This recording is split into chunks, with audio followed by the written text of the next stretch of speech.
Israeli forces raided Jerusalem's Al-Aqsa mosque mere hours after the agreed-upon ceasefire took effect. Now, clearly here, this is an attempt at goading Hamas into rocket attacks, and then they can say, oh, Hamas broke the ceasefire. When in reality, you have here these raids that initially started this most recent bout of violence, attempting here again, the Israeli government attempting here again to restart that. So AJ Plus here tweeting out, Israeli police stormed Jerusalem's Al-Aqsa mosque hours after the Israel-Hamas ceasefire, firing rubber bullets and stun grenades at Palestinians. Witnesses say some Palestinians stayed after Friday prayers to celebrate the ceasefire. Police claim there were riots. Now, look at some of the images here. Yeah, this lady looks so dangerous. Better have 3 officers on her. Unbelievable. So you see here Palestinians running as Israeli forces once again commit human rights violations. Update to the story. Israeli police wounded at least 20 Palestinians after storming Al-Aqsa Mosque today. Say medics. Police fired rubber bullets and stun grenades after Palestinians gathered to protest for occupied Gaza after the Israel-Hamas ceasefire, claiming some threw stones. Some more images here. Again, no reports of any officers injured. Only Palestinians that were there were injured. And you have groups like B'Tselem, an Israeli based human rights organization here, coming out in defense of Palestinians, saying Israeli police attacked journalists today at Al-Aqsa Mosque. So there's a video of that as well. Now, B'Tselem also put out a statement. In fact, they've been very good on this issue. Recently, at the beginning of the year, they called out, they for the first time called Israel an apartheid state, and they have been coming to the defense of the Palestinians and the oppression that they've been facing for decades. Here they put out, let me just read this one paragraph here.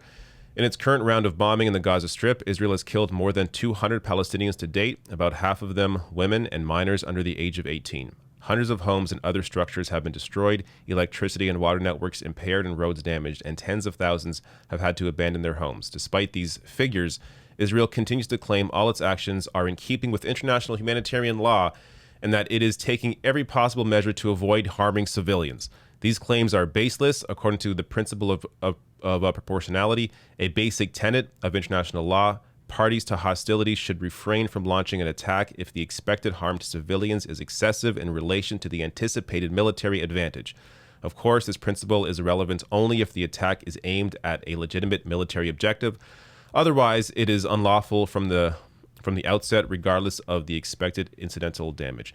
So the idea that Israel has only been attacking military bases, they openly, publicly took down a building that the media, international media, was working out of. The AP, Al Jazeera, Middle East Eye, and a couple of radio stations. And people were living there as well. So they openly took that building down. They claim, oh, Hamas was working out of there, but they claim that for everything. According to journalists that were working there, no, there was no Hamas in the building. But this is what they will continue to claim with all of these strikes, regardless of how many civilians they've killed in the process. Now, another update here, Israeli police have blocked entrances to Sheikh Jarrah with barricades for 2 weeks. Again, this is another part of what launched this most recent bout of violence, is the forced evictions. And they're not really evictions, it's forced ethnic cleansing from Palestinian land, forcing Palestinians out from their own homes so that it could be taken over by the Israeli state. Palestinians say police let Israeli settlers who want to displace Palestinian families move freely but restrict Palestinian access. Some fear leaving home in case they are not allowed back. Take a closer look at some of these images.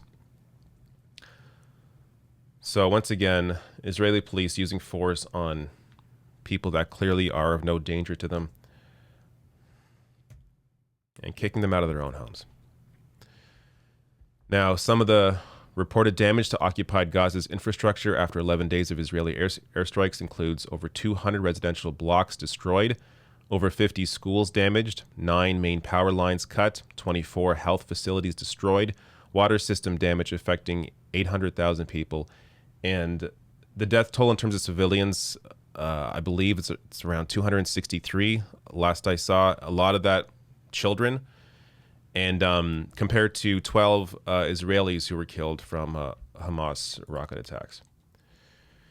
Now, I just want to give you some hope here, because the world sucks, and you see a crisis like what's been going on, and of course it can bring you down. But also recognize that the tide is turning, and we have seen protests like this. This is in Houston. Protesters have gathered in front. I'll just play this as I'm talking. Protesters have gathered in front of the Israeli embassy in Houston to support Palestine. 7 of Israel's 9 embassies across the U.S. have drawn protests against illegal occupation. HPD is here now, hastily placing fencing to keep people off the road. Look at the crowd here. This is in Houston. Massive crowd. Maybe hard to see from your screen. Now I'm blocking it, but there you go. It's behind me. There is a crowd there. I assure you. Here you go. So you have here the public learning and recognizing and changing, and public perception on this issue has evolved to understand what the crisis actually is. And you've seen now in polling, most people coming to the defense of Palestinians and being critical of this right-wing extremist Israeli government. You also have Jewish groups like B'Tselem, a human rights organization, but even Jewish employee groups at Google, for example. Google employees urge firm to support Palestinians. So this is how you can tell the entire conversation is changing. When you even have, a massive group, I believe this is 250 Jewish employees at Google, coming out to basically defend Palestinians. Yeah, 250.